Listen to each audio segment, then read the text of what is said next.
नमस्कार दोस्तों, यह कहानी है जिया की।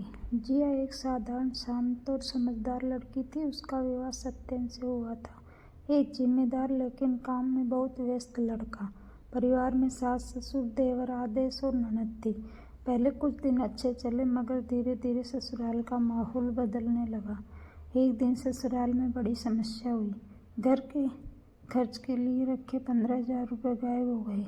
सबका शक जाने अनजाने जिया पर गया, क्योंकि कमरे में वही आखिरी गई थी। सास ने कहा, बहू तुम नई हो, लेकिन गलती तो गलती है। जिया ने समझाने की कोशिश की। उसने पैसे नहीं लिए, लेकिन घर का माहौल उसके खिलाफ हो चुका था।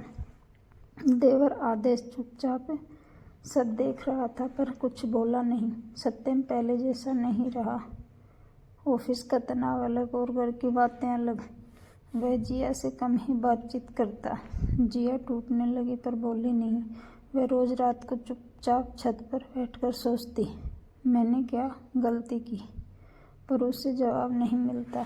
अगले हफ्ते घर में फिर 5,000 रुपये कम मिले, पर इस बार आदेश ने कहा, माँ जिया पर बार बार शक मत कीजिए, कुछ और बात है।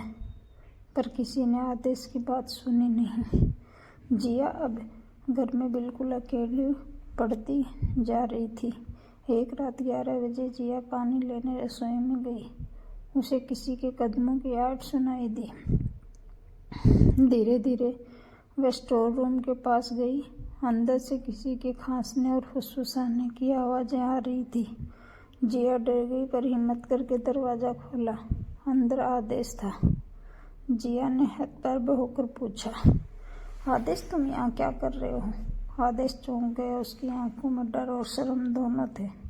कुछ देर चुप रहने के बाद आदेश रो पड़ा, भाभी मैंने पैसे नहीं चुराए। मैं कॉलेज की फीस चुकाने के लिए लोन लेता था।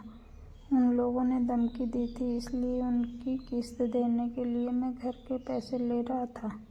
मैं डर गया था कि माँ पापा क्या सोचेंगे, इसलिए कुछ नहीं बताया। जिया के पैरों तले जमीन खिसक गई। सस्पेंस अब साफ था। खोए हुए पैसों के पीछे जिया नहीं, आदेश की मजबूरी थी। जिया को गुस्सा नहीं आया, उसे आदेश पर तरस आया। अगली सुबह जिया ने परिवार वालों को इकट्ठा किया और सच बताया। सब हैरान रह गए कि जिया ने इतनी बड़ी बात होने पर भी आदेश को बचाया नहीं, बल्कि घर को टूटने से बचाया। सास की आंखें भर आई। बहू, हमें तुम पर शक करने में देर नहीं लगी, पर तुमने हमें समझाने में भी देर नहीं की। तुम इस घर की असली बहू हो। सत्यम ने जिया से माफ़ी मांगी। उसने महसूस किया कि जिया सिर्फ उसकी पत्नी नहीं, वह घर की रीढ़ है। जिया ने आदेश से कहा, डर कर गलती छुपाने से गलती बढ़ जाती है, हिम्मत करके बताने से घर साथ देता है। जिया ने अपने सिलाई कौशल से घर के लिए छोटा सा काम शुरू किया।